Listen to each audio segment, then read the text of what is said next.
What if the names carved into hospital wings and museum plaques weren't symbols of generosity but gravestones for the people who vanished to fund them? What if one family has hidden centuries of terror beneath the polish of philanthropy, smiling in portraits while entire communities disappeared without a trace? The Harrowell name is stitched into the fabric of New England respectability, yet their legacy may be darker than any American crime family. Tell me in the comments, if a name shines so brightly in public, where do you think the shadows fall? Because tonight we're opening a door most historians have nailed shut, and once we step through, there's no way back. The camera pans across polished marble, engraved with golden letters. Harrowell Pavilion, Harrowell Maritime Gallery, Harrowell Children's Wing. To the average visitor, these names are tokens of generosity, badges of a family that has poured wealth into medicine, culture, and education. At gala dinners, their descendants lift champagne flutes beneath chandeliers, speaking of legacy, progress, and service. Yet what if these stones, these plaques, were not marks of kindness, but silent witnesses to a long harvest of fear? Behind the polite applause of charity galas lies an undercurrent no one dares to voice. Whispered rumors in dusty archives, sealed inquiries that local officials never explained. Missing documents that leave gaps shaped exactly like screams cut out of the record. To most, the Harrowell legacy is ordinary respectability. But beneath the surface runs something stranger, a hum that grows louder the closer you listen. I came across it not in a courtroom or police file, but in a maritime museum basement. A volunteer archivist with a faint tremor in her hands passed me a bundle she claimed had been misfiled decades earlier. Her family had been cataloging documents for generations, and she swore that whenever the Harrowell name surfaced, she felt her pulse tighten. That tremor, she admitted, was not nerves, but memory. Her great-grandfather vanished in 1826 during a militia raid officially blamed on river bandits. She had spent years red-tagging anything that hinted at the truth. What she handed me was no ordinary record. The bundle was wrapped in linen, brittle with age, tied with a faded cord. Inside lay a few pages of what appeared to be a commonplace book dated 1692. The handwriting was stern, deliberate, almost priestly. At first glance, it resembled the collected maxims of a Puritan minister, but one phrase written in ink that had been browned to iron stood out in chilling clarity. Terror is a renewable tithe. Along the margins were 4 columns titled Marking, Sowing, Winnowing, Reaping. This was no devotional text. It was an outline, a doctrine, a plan. The words blurred at the edges where moisture had licked the paper. But one detail seemed almost deliberate. Grains of salt clung to the fibers, forming a small rhombus as if placed by hand. Later I would learn that locals in Watch Hill spoke of a sound carried over the water on still nights, a bell tolling faintly when no vessels were in sight. They called it the river bell, a sign of death at sea. The archivist whispered that the same emblem scratched in the margins of the commonplace book. The 4 grains had been stamped on the frame of an old Harrowell sloop, a ship known to sail without lanterns. It was said that every time the bell rang, another ledger line in the Harrowell book turned from ink to salt. As I held the pages under raking light, another line leapt into view, written in sharper strokes. While men labor in soil and trade, I labor in their fear. What they plant, I harvest. The script ended abruptly, as if the writer had been interrupted. But the intent was clear. This was a manifesto, the seed of a system designed to turn human weakness into wealth. And the archivist's story aligned too neatly to dismiss. Her tremor grew when she described opening crates labeled Harrowell in red ink. Inside were donor contracts, property deeds, even receipts for funerary services, all neatly preserved. Yet the accompanying names of those families never reappeared in public record. It was as if whole lineages had been harvested, their memory reduced to a footnote on a marble plaque. The commonplace book was not a single man's scribbling. It was the cornerstone of something greater, a doctrine refined, taught, and passed down. The Harrowells had not built their fortune by trading goods, by building ships, or even by clever investment. They had discovered a more efficient method. Fear cultivated, carefully harvested, relentlessly yielded returns that compounded across generations. Look again at the plaques. Look again at the endowments.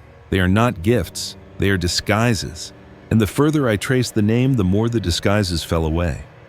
Soon we will follow the trail back to 1692, not Salem but Connecticut, where an itinerant preacher named Malachi Harrowell arrived during the witch panic. He would step into pulpits, counsel selectmen, and quietly build the foundation of an empire not from faith, but from fear. The ink in the commonplace book trembles like a scythe drawn across paper. Its words will guide us as we step into the next chapter, the birth of the threshing doctrine and the first families who lost everything to its reaping. The scene shifts from polished marble plaques to the rough-hewn beams of a colonial meeting house in Fairfield, Connecticut. The year is 1692. While Salem, Massachusetts has burned itself into textbooks, another panic flickers southward, smaller, quieter, but no less cruel.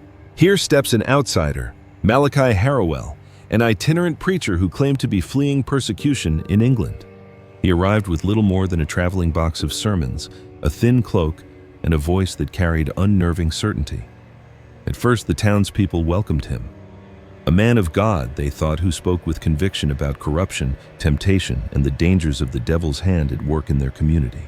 Malachi was quick to offer counsel to selectmen and magistrates eager to discern impurity in their neighbors.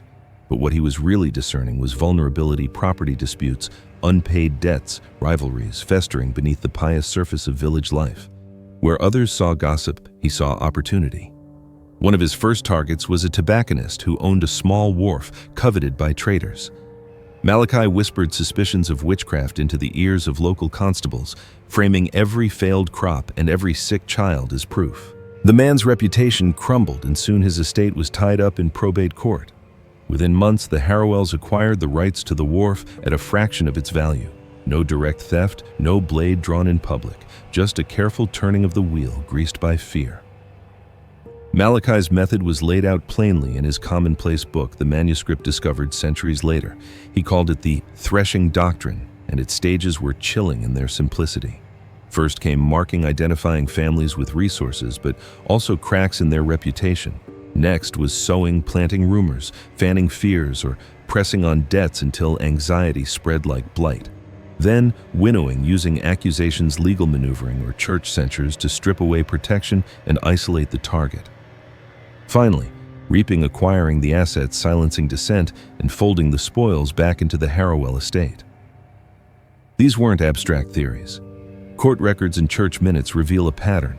Each time Malachi stood as spiritual advisor, the accused just happened to own something desirable: farmland along the river, a mill near the village green, or a house at a strategic crossroads. Once the accused were censured or driven into ruin, their properties changed hands. On parchment deeds preserved in county files, the same surname appears over and over: Harrowell. Yet what made Malachi's work even darker was his manipulation of the officials themselves. He kept careful notes on magistrates and selectmen, details of bribes, unrecorded favors, and whispered indiscretions. In one instance, he intercepted a constable's letter revealing an affair with a parishioner's wife. Rather than expose it, Malachi used it to ensure the constable's silence when a contested mill was quietly transferred into Harrowell possession. The preacher did not simply manipulate fear in villagers, he sowed it in those who governed them. Inside the meeting house was a peculiar piece of carpentry, the deacon's hollow pew. To the congregation, it looked like any other wooden bench worn by decades of sermons. But Malachi had persuaded the deacons to make it double-walled, a place where townsfolk could slip written confessions or pledges to purge their sins. In truth, it became his vault of secrets. Within that hollow, he collected personal debts, confessions of weakness, and maps of disputed boundaries. Each note became another grain in his harvest. By late 1693, when the panic subsided, the Harrowells had transformed from newcomers to one of the most landed families in Fairfield County. They owned farms, mills, and several houses seized through voluntary transfers made under duress. To outsiders, it looked like divine blessing on a pious preacher. To those who had lost everything, it felt like the devil's bargain, written in daylight. A local folktale still whispers of the river bell, a sound that rang on nights when no vessels were in the harbor. Some claimed it was the echo of a buoy toll, others swore it was a death omen. But records suggest Malachi himself had a small bell cast hung secretly in his loft. Each time a family was ruined, he rang it once. In the commonplace book, faint smudges of wax suggest he sealed those pages with drops melted as the bell's tone faded into the night. When Malachi died in 1708, He left not just property, but a doctrine, a systematic manual for exploitation. The commonplace book passed to his son Obadiah Harrowell, who would take the family's methods far beyond whispered accusations. If Malachi reaped from individual families, Obadiah would reap entire communities. And while his father harvested fear in courtrooms and meeting houses, Obadiah would turn his gaze seaward to the waters off Watch Hill, where ghostly sails would one day be spotted gliding without lanterns, crewed by figures that moved not quite like men. The doctrine had found its foundation. The harvest was only beginning. When Obadiah Harrowell assumed control of the family enterprise in 1708, he inherited not only his father's estates, but also his father's doctrine. Yet where Malachi had contented himself with the destruction of individual households, Obadiah dreamed on a larger scale. His gaze shifted to the sea, where commerce flowed like blood through the veins of New England. Fishing, whaling, cordage, salt provisions, all industries that determined whether coastal towns thrived or withered. If one could control the coast, one could control the region itself. Obadiah wasted no time establishing a company under an assumed name, trading saltfish and rope to Boston, Newport, and beyond. At first, his offers to buy up smaller wharves and rope walks seemed reasonable, but when proud families refused, calamities followed. Ships laden with cargo spoiled suddenly, barrels of molasses souring into acrid sludge. Mills collapsed without warning, their beams sawn through with precision, and when stubborn owners still refused, heirs went missing. A daughter supposedly fled to join an acting troupe. A son allegedly enlisted and vanished at sea. Each disappearance was plausible on its own, but when viewed together, the pattern was unmistakable. Bid, spoiled cargo, mill collapses, missing heirs. The most chilling chapter of Obadiah's campaign played out on the waters off Watch Hill. Between 1710 and 1720, 12 whalers vanished in calm weather, their distress calls cut short mid-signal. Weeks later, other mariners reported seeing vessels that matched their description, but wrong somehow. They glided without lanterns, hulls scarred yet intact, crewed by figures who moved stiffly, who did not answer hails, whose silhouettes bent at odd angles against the moonlight. Witnesses described feeling an unnatural hush settle over the water, as if even the waves held their breath. Some swore they heard the faint toll of the river bell before the ghost ships melted back into the horizon. The surviving families begged for investigations, but the inquiries yielded nothing. No wreckage, no bodies, only ledgers that later showed the Harrowells acquiring fishing rights and wharf leases once owned by the vanished. A ledger preserved in the county archives bears a chilling mark. The lines for each lost vessel are water-stained, puckered with salt crystals. Hold the book to the light and you see 4 grains forming a rhombus, the Harrowell emblem, the mark of a completed reaping. Obadiah's appetite did not stop with the sea. He turned inland, applying the same doctrine to rope walks, mills, and salt works. If sabotage and disappearances failed, fires followed. Entire warehouses reduced to ash, leaving rivals broken and desperate to sell at ruinous prices. Within a decade, the Harrowells controlled the maritime economy from New London to Narragansett. But with success came the need for legitimacy. Obadiah invested heavily in respectability, donating to the fledgling collegiate school, soon to be Yale. He secured seats for family members on town boards, presented himself as a benefactor funding a pietist reading circle, and quietly financed the work of the antiquarian circle. This learned society appeared devoted to preserving New England history. In truth, it served as a front for the Harrowells' most ambitious deception, planting backdated deeds and genealogies that portrayed the family as noble Huguenot refugees fleeing persecution. Parish records were quietly amended. Church histories began mentioning the Harrowells as early settlers of distinguished blood. By the mid-18th century, even educated historians accepted these fabrications as fact. Meanwhile, Obadiah refined his father's sinister practice of collecting children. Those whose parents fell into debt or whose families resisted too long were declared wards of the house. On paper, they were taken in out of charity. In practice, they were subjected to harsh catechetical drills, locked in fasting cloisters, and even deprived of light for days at a time, all under the guise of spiritual discernment. Survivors emerged precise and obedient, their emotions hollowed out. The ones who resisted too strongly disappeared altogether. Folklore sprouted in this era, whispering of 4 lanterns hung on the eaves of the Harrowell parsonage. Locals said each lantern represented a stage of the threshing doctrine. When all 4 burned at once, a family's ruin was imminent. Though no records prove this signal existed, references to the lanterns echo in sailors' logs and in the muttered stories of dock workers. Strangely, in one surviving town sketch, 4 dark windows on the Harrowell estate align in perfect symmetry, as though the house itself was a lantern with its light extinguished. As Obadiah's reign lengthened, communities along the Connecticut coast learned to obey unspoken rules, sell when the Harrowells asked, stay silent when accidents happened, and never question when a neighbor's child was taken as a ward. By 1725, the family's holdings stretched across Rhode Island and into the Narragansett corridor. They had become more than wealthy merchants. They were a dynasty protected by forged history, bound by their doctrine, and feared by every seafarer who heard the river bell toll on a clear night. Yet Obadiah's ambitions pointed beyond the coast.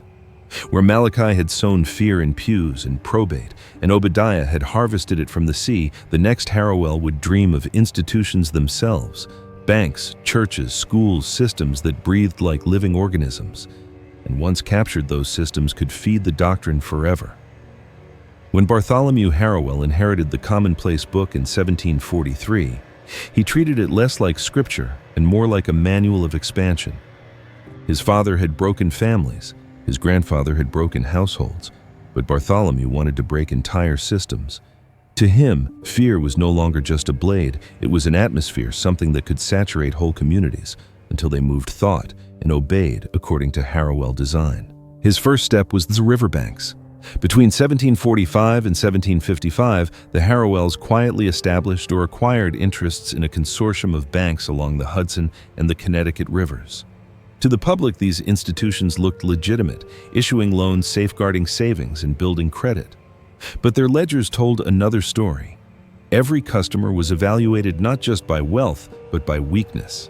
A clerk might note, widow, 2 sons, one in debt, quarrel with brother-in-law. Another line might read, merchant inheritance, pending cousin disputing claim, mistress suspected. These entries weren't financial, they were vulnerabilities disguised as arithmetic. The banks became intelligence machines. Clerks were trained to hear the tremor in a borrower's voice, the hesitation before signing a note, the shift of eyes when collateral was discussed. These details were written into character books, small black volumes kept locked in drawers behind the counting rooms. When conditions were right, the Harrowells moved. Loans were called in unexpectedly, merchants found their credit suspended without explanation, and shopkeepers received sudden demands for repayment. Within months, whole streets buckled under orchestrated collapse. One preserved ledger from 1752 contains something unsettling. On a page recording foreclosures in a small river town, 4 neat X's appear in the margin. At first, they look like nothing but magnified. They are formed from 4 grains of pressed salt. The mark of reaping hidden in plain sight, sealed into the financial system itself. But Bartholomew's hunger stretched further than finance. He began running moral experiments during the revival circuits, sweeping New England. Ministers on Harrowell stipends were instructed to plant rumors of sin, to accuse congregants of pride, to deny sleep during week-long fasts. Towns fractured under suspicion. Neighbors turned inward, doubting even their kin. When the broken spirits finally cracked, Harrowell agents appeared with offers of relief, buying property, absorbing debt, or taking children into so-called reform homes. These institutions were called seminary homes, and improvement houses presented as charities for troubled youth. In reality, they were training grounds. Boys and girls were drilled with catechisms designed to strip away empathy and replace it with obedience. Nights were spent in silence, eyes bound, while overseers timed how long each child could endure isolation. The strongest became informants, groomed to infiltrate rival families or organizations. The weakest either vanished or were broken until their resistance dissolved. A story survives from one of these homes. A child described being awakened every night by the light of lanterns burning outside the dormitory window. 4 lanterns hung on the parsonage eave across the courtyard. At first, 1 burned, then 2, then 3, until all 4 glowed. On the night all 4 lanterns shone, the child's closest friend was taken from her bed and never returned. The girl grew up hollow, reciting lines of scripture with perfect accuracy, but never able to cry. Her descendants spoke of her as if she were an automaton. Violence, too, was sharpened into a broader tool. Communities that resisted en masse faced night rider pogroms, groups of masked men who struck with precision, houses torched in rows, barns gutted, livestock slaughtered. The blame was always pinned on river pirates or bands of outlaws, but the timing was too precise. The victims were always those who had organized resistance against Harrowell acquisitions. Survivors either fled or yielded their property at prices so low they amounted to surrender. Artifacts from this period tell their own story. In one church now serving as a historical site, a silver communion chalice survives with a barely visible mark etched on its base, 4 grains in a ring. Parishioners drank from it for decades, never realizing they were part of a ritual far older than the sermons they heard each Sunday. By 1770, Bartholomew had transformed the Harrowell family into something unprecedented. They no longer simply preyed on individuals or sabotaged ships. They had learned to infiltrate the very lungs of society, banks, churches, schools, and to turn those systems into feeding mechanisms. Fear was no longer a byproduct, it was policy. Respectability was no longer a mask, it was infrastructure. And every ledger, every sermon, every lantern glimmer carried within it the same doctrine first scrawled in Malachi's hand, marking sowing, winnowing reaping. The American colonies were now in ferment, rumors of revolution spreading like fire on dry fields. For the Harrowells, upheaval meant opportunity. If they could survive this storm, they could embed themselves not just in local systems, but in the very skeleton of the new republic. And one of Bartholomew's heirs, Cornelius Harrowell, was already positioning himself to seize that moment quietly, bankrolling both sides, ensuring that whichever flag flew over the land, the doctrine would endure. By the 1770s, the American colonies boiled with unrest, and most families feared ruin no matter which side prevailed. For the Harrowells, however, revolution was not a crisis, but a harvest. Cornelius Harrowell, Bartholomew's son, had studied the threshing doctrine since childhood and understood that chaos loosened the soil of society. When soil loosens, seeds can be planted. Cornelius perfected a double game. Through shadowy peace societies, the Harrowells quietly funneled funds to both patriot committees and loyalist presses. On one day, a Harrowell agent delivered barrels of flour to revolutionary militias. On another, they discreetly financed loyalist broadsheets condemning rebellion. When independence was won, the family had patriots willing to vouch for their devotion to liberty, and loyalists eager to swear they had always stood against revolutionary extremism. Either way, the Harrowell name survived untarnished. This period also saw the birth of the office-holding compact, a strategy designed to embed family agents into the framework of the new republic. Promising young men were placed as clerks in customs houses, comptrollers' offices, and postal routes. From such modest beginnings, they could climb steadily upward through federal bureaucracy. At each rung, Cornelius kept them tethered by invisible strings, debt secrets, or carefully arranged scandals that ensured their loyalty. By the early 1800s, Harrowell operatives already dotted the treasury and judiciary, blending into the machinery of government. But the most lucrative prize was land. As the young United States pushed west, Cornelius saw not a frontier, but a map of future acquisitions. The Harrowells targeted the old Northwest Ohio, Indiana, the fertile valleys threaded by the National Road and Canal projects. Their methods were precise. Surveyors were bribed to redraw property lines. Treaty translators were paid to insert clerical errors. Families who believed they held legitimate deeds suddenly found themselves dispossessed by paperwork they could not challenge. And when settlers resisted, more brutal tactics were employed. The darkest of these came in 1826, a decade after Cornelius's prime years, but carried out under the systems he had built. By then, his heirs and trusted lieutenants had taken the reins of day-to-day operations, executing strategies he had codified.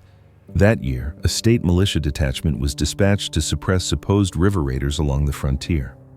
Their orders pointed them toward a small German pietist hamlet. What the soldiers found was not a bandit camp, but tidy farms, hymnals left open on wooden pews, children's toys scattered in yards. Yet staged evidence, burned wagons, mutilated livestock convinced officers they had discovered collaborators. The raid turned into a massacre. Survivors later swore they had seen civilian men taken hostage and herded into barns before flames consumed the buildings. Official reports blamed lawless bandits. Church records from the hamlet were said to be lost in a fire. But tucked away in a Harrowell scrapbook was a fragment of those charred pages, glued carefully beside an account of new land titles transferred within months to Harrowell trustees. Even more damning were whispered accounts from militia survivors who insisted that after the smoke cleared, they had seen figures, well-dressed men, not soldiers, quietly collecting documents from the ruins. One name echoes through these testimonies, the archivist in our present-day museum whose trembling hand had passed over the commonplace book. Her great-grandfather had vanished in that very raid, one of the pietist farmers listed as lost to bandits. Her family never found his grave. That loss had been carried down like a scar through generations until it trembled in her hand as she red-tagged Harrowell boxes. Cornelius himself did not live to witness the raid, but it was the natural consequence of his heritage patronage. This campaign funded historical societies, endowed university chairs, and commissioned entire publications praising the Harrowells as pioneering refugees who had enriched the Republic. Scholars of the time accepted these narratives without question. A family that built schools, underwrote road construction, and sat on trustee boards could not possibly be villains, so the myth became history, and history hardened into protection. Artifacts remain from this campaign of deception. In a small county archive lies a sextant, broken clean across its arc inlaid with 4 brass pins. To sailors, it was an instrument. To the Harrowells, it was another emblem navigation not of seas, but of people. By the 1830s, the family controlled banks, shipping contracts, vast tracts of western farmland, and a growing lattice of loyal office holders in the capital. They had mastered the art of appearing indispensable, presenting themselves as civic-minded benefactors, while quietly extracting wealth from every system they touched. Communities understood the message: resist, and you might lose more than property, you might lose your name from history itself. The stage was set for the next phase. With the coming of industrialization and a nation torn apart by civil war, Cornelius Jr. would discover that fear could be harvested on a scale his ancestors had only dreamed of through factories, clinics, and even the air itself. By the mid-19th century, America was splitting at the seams, and for the Harrowells, this was not a warning, it was an invitation. Cornelius Harrowell Jr., groomed from boyhood in the threshing doctrine, looked at the Civil War and Reconstruction not as tragedies, but as vast laboratories. Where his father had harvested through courts and treaties, Cornelius Jr. saw that entire populations could be processed if the machinery was large enough. The Harrowells financed both Union and Confederate supply chains, selling defective equipment to one army and inflated provisions to the other. They played both sides like an organ pressing keys that produced only suffering. But the true horror unfolded in the shadows of war relief. Refugee camps, orphan asylums, and veterans' aid lodges, seemingly charitable fronts, became the arteries of Harrowell exploitation. Families fleeing battle zones turned to these organizations for food, shelter, or passage, only to disappear into carefully designed systems. Children were routed into seminary homes disguised as orphanages, where catechetical drills and deprivation broke them down into obedient wards. Young women were absorbed into clandestine prostitution networks, serving both soldiers and civilians under Harrowell oversight. Able-bodied men found themselves bound to labor contracts that never ended, transported to rail yards or mines run by shell companies. Identities were stolen, wholesale survivors stripped of names, their documents reassigned to Harrowell operatives who would slip unnoticed into communities under entirely new skins. By war's end, Cornelius Jr. had tripled the family's holdings. Reconstruction offered even greater spoils. The Harrowells secured lucrative contracts to rebuild rail lines and bridges, but beneath every project lay a darker purpose. New transportation routes doubled as conduits for trafficked laborers. Newly built public structures concealed hidden chambers and records vaults. The Harrowells were not just rebuilding the South, they were weaving their doctrine into the bones of the nation. Equally sinister was their campaign to recruit veterans. Fraternal lodges sprouted across the country, decorated with banners promising brotherhood, aid, and remembrance. In reality, these lodges were screening houses. Traumatized men broken by years of battle were tested for loyalty and malleability. Those willing to bend were bound by debt relief and secrecy. Those who resisted were quietly eliminated, their deaths explained away as suicides of despair or accidents born of wartime trauma. By 1870, the Harrowells had amassed a disciplined cadre of more than 400 veterans men capable of executing large-scale operations with precision and silence. Cornelius Jr. turned next to industry. Factories in the Northeast and Midwest became his new laboratories. Rope walks, foundries, and railcar works were not just profit centers, but testing grounds for what he called industrial psychology. Workers were monitored, time-deprived of rest and subjected to carefully orchestrated stresses. Their resistance was catalogued. Some were transferred to convalescent homes and nervous clinics institutions that outwardly promised treatment, but in truth conducted experiments in trauma. Those who failed to adapt were discarded, their bodies unclaimed, their identities erased. Surviving records from one rope factory describe a chilling practice. Overseers placed salt crystals on foremen's desks. If the crystals remained undisturbed, the worker was considered broken and compliant. If they were brushed away, harsher methods followed: sleep deprivation, confinement, or worse. Fear was not incidental. It was measured, harvested, and refined like any other commodity. Then came the most disturbing operation of all, the 1887 emissions trial at Sandusky Works near the Cuyahoga.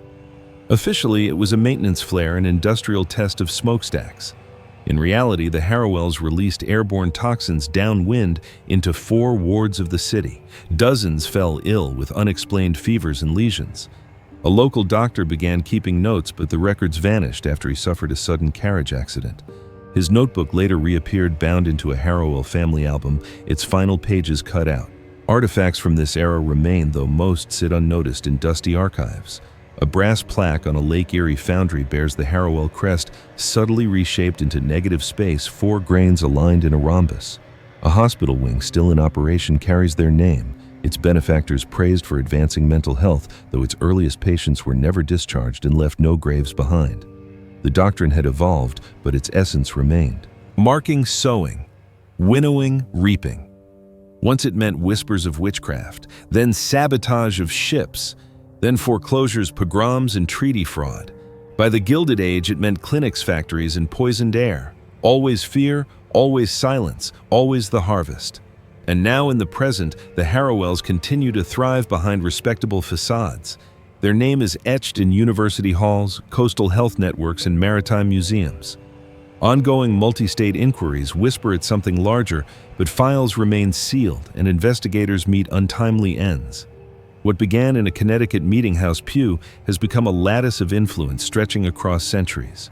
The commonplace book itself stops mid-sentence after the word reaping. Perhaps it was deliberate, a warning or a promise that the harvest never truly ends. Because the question lingers, if the Harrowells once sowed terror in courts, in seas, in banks, and in factories, where are they sowing it now? We will return to that question. For now, look closely at the names carved into the walls around you. Are they gifts, or are they monuments to vanished lives, their silence tolling like a bell across the centuries?